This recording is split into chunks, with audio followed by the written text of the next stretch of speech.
누군가는 진실을 말하는 것을 두려워하지 말아야 합니다. 앤서니 파우치 미국 국립알레르기 전염병 연구소 소장은 2021년 초 뉴욕타임스와의 인터뷰에서 이같이 말했다. 파우치는 코로나19 팬데믹 대응 국면에서 전 세계적으로 가장 주목받은 인물 중 한 명이다.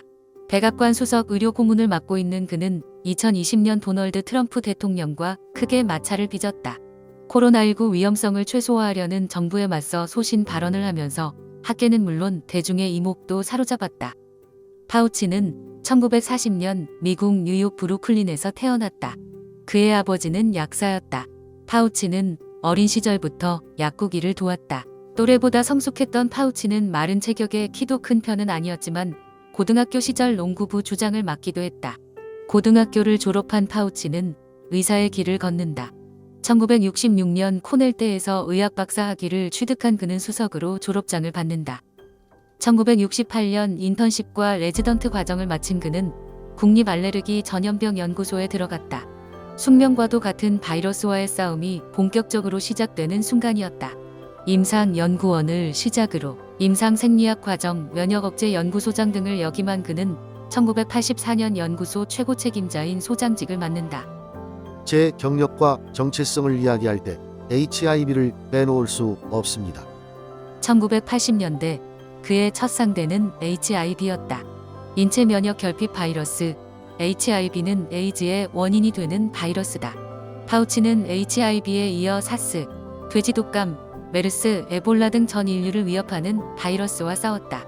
2001년 9.11 테러 직후 탄저균 테러 공포가 미국을 휩쓸었을 때 전면에 나섰던 그가 다시 언론의 중심에 놓인 것은 코로나19가 확산되면서였다.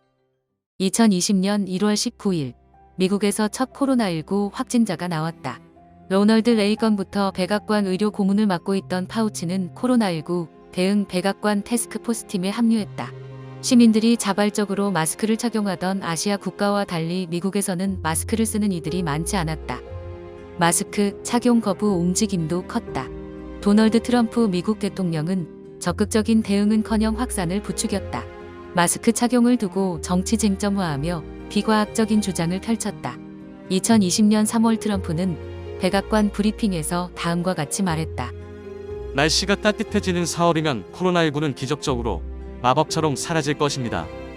파우치는 그렇지 않다며 즉각 공개적으로 반박했다. 파우치는 이듬해 인터뷰에서 당시 반박한 이유에 대해 다음과 같이 말했다. 대통령의 발언에 반박하는 것을 즐기지 않습니다.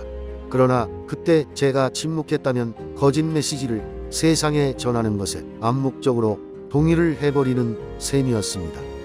공화당과 트럼프 지지층 등 보수 진영은 파우치에게 정치 공세를 퍼부었다. 심지어 트럼프의 연임을 저지하기 위해 바이러스의 위험을 과장하는 것이라고 몰아붙이기도 했다. 딥스테이트라는 오명도 얻었다. 딥스테이트는 정부 내의 수모 국가를 좌지우지하는 세력이라는 뜻으로 트럼프가 자신에게 비판적인 집단을 싸잡아 비난하며 자주 사용한 용어였다.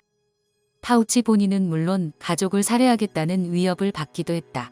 우편 테러와 같은 일도 당했다. 사무실로 배달된 봉투를 여니 속에 들어있던 가루가 얼굴과 가슴 전체에 뿌려졌습니다. 방호복을 입은 경호팀이 달려와 제 몸과 주변을 소독했습니다.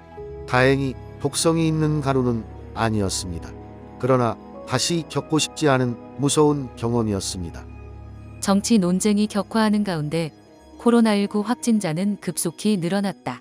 2020년 3월 미국 전역에서 코로나19 확진자 2,600여 명이 발생했다.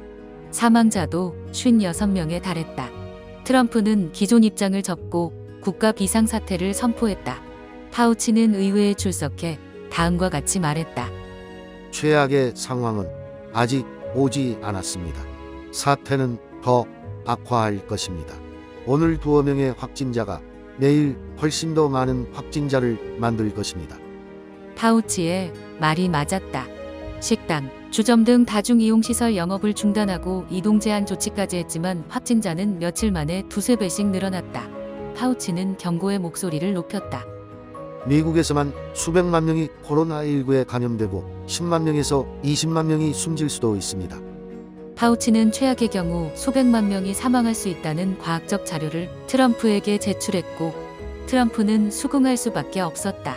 그러나 대선을 앞둔 트럼프는 방역보다 경제활동 재개에 무게를 두는 느슨한 방역 정책을 폈다. 결과는 참담했다. 확진자와 사망자 규모는 파우치의 예상을 뛰어넘었다.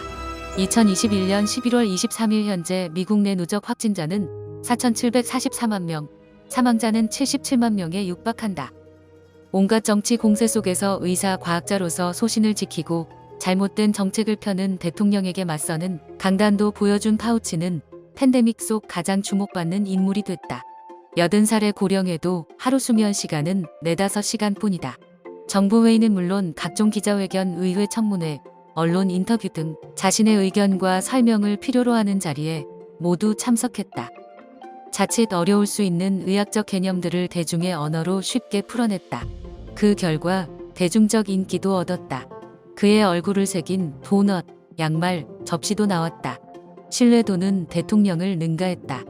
2020년 11월 미국 대통령 선거가 치러졌다. 승자는 조 바이든이었다. 바이든은 파우치에게 무한한 신뢰를 보냈다. 바이든 당시 당선자는 CNN과의 인터뷰에서 다음과 같이 말했다. 파우치 소장에게 국립알레르기 전염병 연구소 소장직 유임은 물론 대통령 의료수석 고문도 맡아달라고 요청했습니다. 코로나19 백신이 안전하다고 파우치 소장이 말해준다면 저도 기꺼이 백신을 맞을 것입니다. 파우치는 코로나19 백신 관련 각종 음모론과 부작용 논란을 불식시키는 데도 앞장섰다. 백신 접종만이 코로나19 팬데믹을 끝낼 수 있는 유일한 방법임을 강조했다. 미국 내 백신 접종률은 점차 높아졌다.